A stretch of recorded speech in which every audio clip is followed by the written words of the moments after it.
Rand Paul was on CNN talking to Dana Bash, and they were talking about the issue of gay marriage and how it relates to his libertarian principles. Let's take a look at a couple of clips from that interview. Let's talk about a social issue, gay marriage. In New Hampshire, you said, "I will fight for your right to be left alone."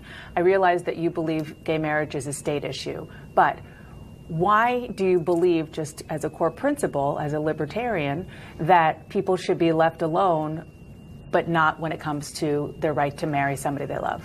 I do believe people ought to be left alone. I don't care who you are, what you do at home, or who your friends are, where you hang out, what kind of music you listen to. What you do in your home is your own business. That's always been who I am. I am a leave me alone kind of guy. But not when it comes to marriage. Well, no. I mean, states will end up making the decisions on these things. I think that there's a religious connotation to marriage. I believe in the traditional religious connotation to this. But I also believe people ought to be treated fairly under the law.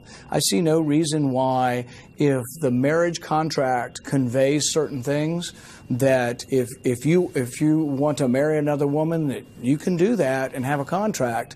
But the thing is the religious connotation of marriage that has been going on for thousands of years. I still want to preserve that. And you probably could have both. You could have both traditional marriage, which I believe in, and then you could also have the neutrality of the law that allows people to have contracts with another. Okay, so you can have the neutrality of the law. Well, that's what we're trying to achieve here, is equal protection under the law, which means you can't discriminate against gay people. Now, he's at a contradiction here. He says, well, let's let the state decide.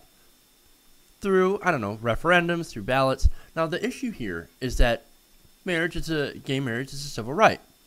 When you allow states to vote and populists to vote against a misunderstood minority, that is problematic. It's gonna lead to statewide bans.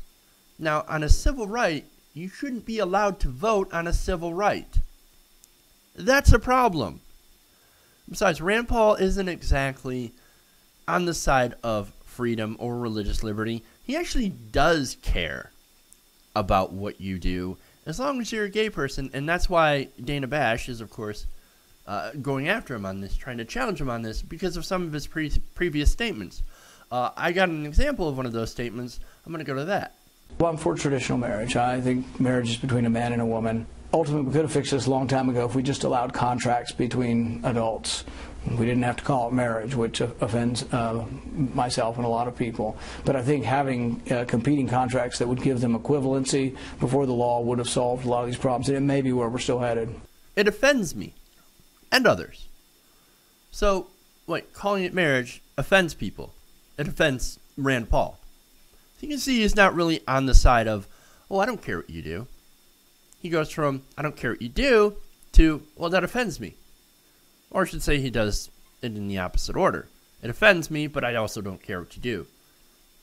Let's have the states decide. Let's have two equivocal contracts. You see, we tried that before. It was called separate but equal. And in our experience, separate was never equal. And if you do the same thing now, it never will be equal.